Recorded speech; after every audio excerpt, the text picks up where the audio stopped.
de vous informer, mesdames, messieurs, bonsoir. La Commission électorale nationale indépendante a débuté le 24 octobre dernier le déploiement de matériels électoraux dans les provinces de la RDC. Bientôt, 581 tonnes, notamment des isoloirs, seront réceptionnées dans l'ensemble du pays. Les provinces du nord-est, dont l'Ituri, la Chopo, le Nord Kivu, le Haut et le Bas-Ouélé, mais aussi du centre, dont les Kasaï centrales et orientales et le Sankourou, sont les premières bénéficiaires. Et puis la conseillère diplomatique du président du Sénat a été inhumée ce jeudi 25 octobre 2018 à la nécropole de l'Ansélé entre terre et ciel. Mélanie Mwimba Ambarissassi a reçu juste avant des hommages dignes de la femme diplomate et défenseur de droits des femmes qu'elle était. Léon Kengo Adondo, avec qui elle a travaillé depuis plus de 5 ans, ainsi que le bureau du Sénat, ont accompagné la défunte jusqu'à sa dernière demeure. En sport, vous le savez, l'ASV Club est qualifié pour la finale de la 15e édition de la Coupe de la Confédération pour la 4e fois consécutive de son histoire. Qualification qui fait suite à son imposition le mercredi dernier face au club d'Al-Masri d'Égypte. 4-0 a été le score de cette rencontre qui a fait vibrer le stade de martyrs de Kinshasa. Les allures que prennent les processus électoraux congolais prouvent que personne ni rien ne pourrait l'arrêter. Lentement mais sûrement, les calendriers publiés il y a quelques mois par le président de la CENI s'appliquent sans être inquiétés. L'heure est actuellement au déploiement de matériels électoraux, opération lancée mercredi 24 octobre par Corneille Nangaa. 581 tonnes de matériels électoraux, contenant notamment des isoloirs, seront réceptionnés dans l'ensemble du territoire congolais. Les débuts de cette opération visent concomitamment le nord-est et les centres de la République démocratique du Congo, précisément l'Ituri, la Chopo, le Nord Kivu, le Haut et Bas-Ouélé, et pour les centres, le Kasaï central et oriental, le Kasaï et le Sankourou. Ces déploiements s'effectuent par voie aérienne, fluviale, lacustre et routière. Le moyen de transport visé pour la circonstance sont 7 hélicoptères, 7 avions, 130 camions et 195 pick-up. Ce qu'il faut également signaler, c'est la décision de la Commission électorale nationale indépendante de poursuivre les processus électoraux avec ses anciens agents, c'est-à-dire ceux ayant travaillé avec la centrale électorale lors des anciennes élections ou lors de précédentes opérations, dont la révision du fichier électoral. C'est à ces sujets que la CENI alerte l'opinion sur un réseau mafieux qui soutire des sous à ses anciens agents pour un quelconque recrutement. Jean-Pierre Kalamba a fait savoir que la réintégration au sein de la centrale électorale s'est fait gratuitement. Contrairement aux critiques des autres candidats présidents de la République sur la machine à voter, un candidat indépendant à la présidentielle du 23 décembre 2018 juge conforme et crédible la machine à voter de la CENI. Yves Mpunga, c'est de lui qu'il s'agit, cet expert en informatique affirme que cet outil électoral est fiable, contrairement aux déclarations des autres candidats qui soutiennent que cette machine favoriserait la fraude et ou la tricherie. Yves Mpunga confirme avoir mené une expertise sur cet ordinateur lors de la rencontre entre la CENI et les candidats présidents. Les machines sont crédibles et valables parce que ce sont des machines dotées d'une imprimante technique et la CENI a enlevé toutes les fonctions d'un ordinateur. Ce qui veut dire que cette machine est réservée pour le vote, tout simplement, a-t-il soutenu. Ensuite, Yves Mpunga a suggéré qu'il y ait une autre rencontre avec la CENI pour pouvoir poser d'autres questions. Quoique d'autres candidats sont restés sur leur position, le candidat pense qu'il est important que tous les candidats à la course présidentielle puissent de nouveau rencontrer le président de la CENI pour d'autres questions. Quoique d'autres candidats sont restés sur leur position, Yves Mpunga pense qu'il est important que tous les candidats à la course présidentielle puissent de nouveau rencontrer le président de la CENI pour d'autres questions techniques. Pour lui, aller aux élections avec ou sans la machine à voter ne pose aucun problème. Il regrette cependant que certains candidats puissent refuser d'aller aux élections à cause de la machine à voter. S'exprimant sur la décision de l'UDPS d'aller aux élections avec la machine à voter, Yves Mpunga a jugé intelligente la décision du parti de Fachi, affirmant que la politique de la chaise vide est révolue. Le violon ne s'accorde pas au sein du rassemblement Kasavubu. Olenga Nkoy a été destitué de ses fonctions de président du Conseil des sages et doit céder sa place au Premier ministre Bruno Tshibala, porte-parole de ces regroupements politiques. C'est ce qui ressort du congrès extraordinaire de cet organe qui compose le rassemblement Kasavubu. Les tenants de ces rassemblements acceptent de soutenir la candidature d'Emmanuel Ramazani Shadari tout en s'érangeant du côté de Bruno Tshibala comme le tout nouveau président du rassemblement Kasavubu en défaveur de Joseph Olengankoy. D'après une frange de ces regroupements politiques, le président du CNSA Olengankoy est déchu à la tête du rassemblement El Kasavubu pour haute trahison caractérisée de l'idéal du rassemblement, sémant ainsi la division au sein de ces regroupements. En outre, le parti politique, la société civile, les personnalités et membres du Conseil des sages du rassemblement Kasavubu demandent instamment à Olengankoy de démissionner de sa fonction officielle du président du CNSA. Ainsi, le parti politique de ces regroupements se remettent à l'autorité du président de la République Joseph Kabila quant au mécanisme de son remplacement par une personnalité, membre du rassemblement, crédible, dotée des vertus d'intelligence, respectueuse de l'éthique démocratique, des règles de transparence et d'éthique dans la gestion de personnes et de biens communautaires. L'ONG La Voix des Sans-Voix pour le droit de l'homme exhorte les autorités congolaises à installer dans un temps record son état-major militaire à Béni, afin de pouvoir instaurer la paix et rétablir l'autorité de l'État à l'est de la RDC. Selon cette ONG, l'insécurité demeure permanente et grandissante dans les territoires de Béni et ses environs. L'inquiétude de cette organisation humanitaire s'explique notamment par la récente tuerie d'au moins 3 civils hier mercredi 24 octobre à Ocha dans les territoires de Béni au nord Kivu pendant l'incursion de présumés combattants ADF. Ainsi, d'après la VSV, les récentes tueries, enlèvements, violences sexuelles perpétrées par de présumés rebelles ougandais ADF dans la province du Nord Kivu constituent des crimes de guerre et crimes contre l'humanité, nécessitant de ces faits l'ouverture des enquêtes du procureur de la Cour pénale internationale en accord avec le gouvernement congolais en vue des poursuites judiciaires contre les commanditaires et exécutants de ces crimes à l'est de la République démocratique du Congo. L'ONG locale Synergie pour la lutte contre le mine Silam, dirigée par Chantal Bahati, signale la découverte de engins non explosés le mardi 23 octobre 2018 dans plusieurs villages ayant été théâtre d'attaques de groupes armés à Uvira dans la province du Sud Kivu. Dans le cadre de la protection de civils, l'ONG Silam appelle la population locale à la prudence et à la vigilance.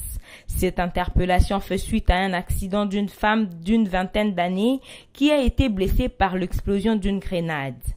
Le témoin oculaire affirme que la victime a été conduite à l'hôpital grâce à l'intervention du Croix-Rouge et de plusieurs chefs locaux. Ainsi, pour plus de prudence en ce lieu miné, cette ONG locale a exhorté la population à ne jamais toucher un engin suspect et d'être sur la garde en vue d'alerter le plus vite le chef local en cas de danger. Par ailleurs, l'ONG Silam révèle que de sources locaux font état de plusieurs engins non explosés, de grenades et de bombes dans le village Kanga, Kigoma, Rouguete, Katobo, Mulenge, Kalengera, Kiliba ainsi qu'à Kiriama, toujours dans le sud Kivu. Les expulsés d'Angola lancent leur cri de détresse et déplorent vivre dans des conditions difficiles dans leur nouveau site d'accueil au foyer social de Dilolo dans la province de Lualaba. Ces derniers plaident pour que le gouvernement congolais le prenne en charge. Au-delà de leurs mauvaises conditions de vie, ces expulsés dénoncent aussi le mauvais traitement dans la procédure de leur expulsion en Angola. À en croire leurs affirmations, leurs biens et équipements ont été ravis par les forces de l'ordre angolaises, ce qui fait qu'ils n'arrivent pas à se prendre en charge avant que le gouvernement congolais n'intervienne. L'agence humanitaire OCHA révèle que plus de 257 000 Congolais refoulés d'Angola entre le 1er et 15 octobre sont rentrés pour la plupart par le poste frontalier du territoire de Chikapa au Kasaï. OCHA s'inquiète de violences dont ces personnes ont été victimes ainsi que leurs conditions de vie actuelles. Pour sa part, le Haut Commissariat des réfugiés redoute une crise humanitaire.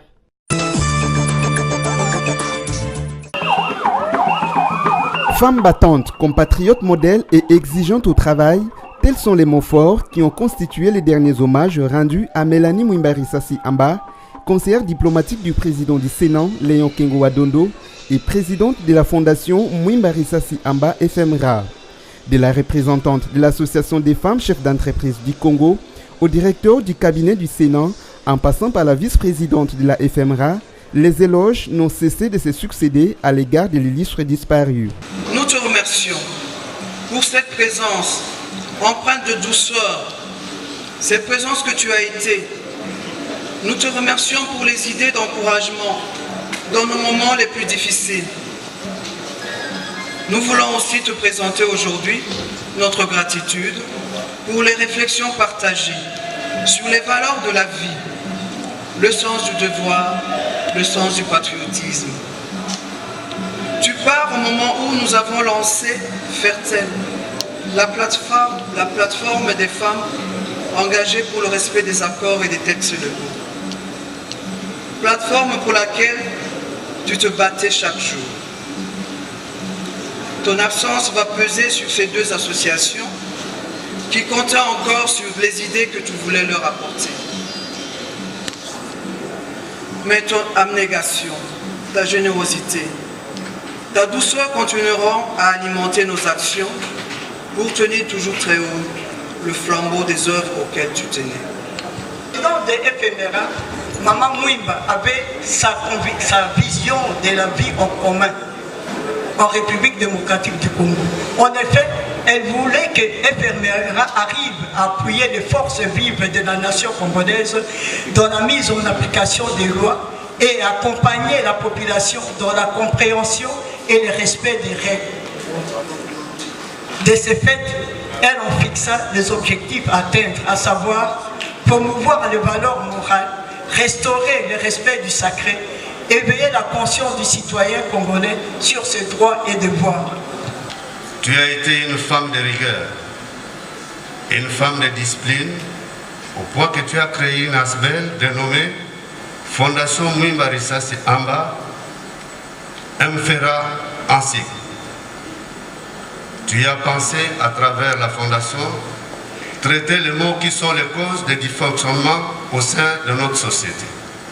Il s'agit notamment de la perte de valeur, la culture du non-respect des règles, la complaisance à l'égard des antivaleurs, les trafics d'influence. C'est dire donc que tu étais une battante, une patriote qui s'est toujours donnée pour son pays. Tes collègues du cabinet et tous les personnels d'appoint et les personnels de l'administration te regrettent amèrement. Ils te souhaitent un repos paisible et demandent à la terre de nos ancêtres de t'accueillir favorablement. Adieu Mélanie. Décédée d'une courte maladie le 15 octobre 2018, Mélanie Mwimba Risasi Amba a été conduite à sa dernière demeure ce jeudi 25 octobre 2018 à la nécropole entre terre et ciel de l'Ancélé à Kinshasa. Un rêve devenu aujourd'hui une réalité. L'association sportive V-Club de Kinshasa jouera la finale de la 15e édition de la Coupe de la Confédération pour la 4e fois de son histoire. Ce après s'être imposé mercredi 24 octobre 2018 face au club égyptien d'Al-Masri par 4-0 au stade de Martyrs de Kinshasa. Déjà à la 9e minute, les Congolais ont ouvert le score grâce à une tête d'Edi Ngoy et Momo. Le même milieu de terrain a doublé la mise pour son équipe à la 36e minute d'un tir puissant du gauche. 2-0, c'est le score à la pause. De retour des vestiaires, soit à la 75e minute, le buteur maison Jean-Marc Makoussou s'invite à la fête en marquant un but comme lui-même en a le secret. Il échappe à la vigilance des défenseurs égyptiens, dribble le gardien et place la balle au fond du filet. Dans les temps additionnels, Moukoko Batezadio marque le 4e but de la partie à la grande satisfaction du public vert et noir. Malgré un piège au match aller, les Moscovites n'ont pas tremblé au retour et n'ont fait qu'une bouchée du club égyptien. Le club jouera en finale contre le club marocain des Raja de Casablanca qui a battu Enimba du Nigeria par 2-1. La double confrontation finale est prévue pour le 23 novembre 2018 au Maroc et le 30 novembre 2018 à Kinshasa. Mesdames et messieurs, voici à présent le rappel, le principal titre de ce journal. La Commission électorale nationale indépendante a débuté le 24 octobre dernier le déploiement de matériels électoraux dans les provinces de la RDC. Bientôt, 581 tonnes, notamment des isoloirs, seront réceptionnées dans l'ensemble du pays. Les provinces du nord-est, dont l'Ituri, la Chopo, le Nord Kivu, le Haut et le Bas-Zelé, mais aussi du centre, dont les Kasaï centrales et orientales et le Sankourou, sont les premières bénéficiaires. Et puis la conseillère diplomatique du président du Sénat a été inhumée ce jeudi 25 octobre 2018 à la nécropole de l'Ansélé entre terre et ciel. Mélanie Mwimba Ambarisasi a reçu juste avant des hommages dignes de la femme diplomate et défenseur de droits des femmes qu'elle était. Léon Kengo Adondo, avec qui elle a travaillé depuis plus de 5 ans, ainsi que le bureau du Sénat, ont accompagné la défunte jusqu'à sa dernière demeure. En sport, vous le savez, l'ASV Club est qualifié pour la finale de la 15e édition de la Coupe de la Confédération pour la 4e fois consécutive de son histoire. Qualification qui fait suite à son imposition le mercredi dernier face au club d'Al-Masri d'Égypte.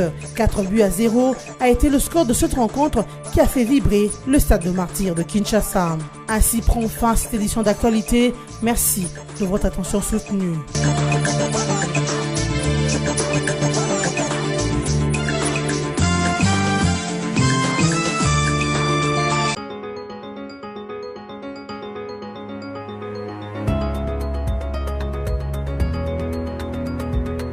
L'heure de la lecture des journaux en ligne, paru ce jeudi 25 octobre 2018 a sonné. Mesdames et messieurs, bienvenue dans cette revue de presse sur BSC TV. Levons les rideaux avec le quotidien Forum 2As qui titre « Marche pacifique de l'opposition demain vendredi, meeting du FCC samedi au stade Tata Raphaël, un test grandeur nature pour tous ». À un mois du début de la campagne électorale, l'autorité urbaine, l'opposition et la majorité sont appelées chacune à concourir au succès de ces deux manifestations publiques. À Forum 2As de renchérir, l'opposition et le FCC, en tant qu'organisateurs de dites manifestations, ont l'obligation de faire preuve de civisme politique. Celui-ci devrait se traduire par l'encadrement sans faille de leurs militants et sympathisants respectifs. Autant dire que le pouvoir public et les deux principaux protagonistes cités ci-dessous ont chacun leur part de contrat. Pour tout dire, il s'agit également ici d'un test pour la jeune démocratie RD congolaise. La question est de savoir qui de l'opposition ou de la plateforme électorale FCC drainera le plus de monde. D'ores et déjà, des observateurs pensent que les deux manifestations pourraient aussi servir de thermomètre au grand duel électoral du 23 décembre prochain. Mais il y a fort à parier que l'appel à la manifestation de demain va souffrir de l'absence des gros des troupes tshisekedi-istes, surtout quand on sait que l'UDPS, depuis les années Mobutu, a toujours été une véritable machine politique en termes de mobilisation, rajoutent les confrères.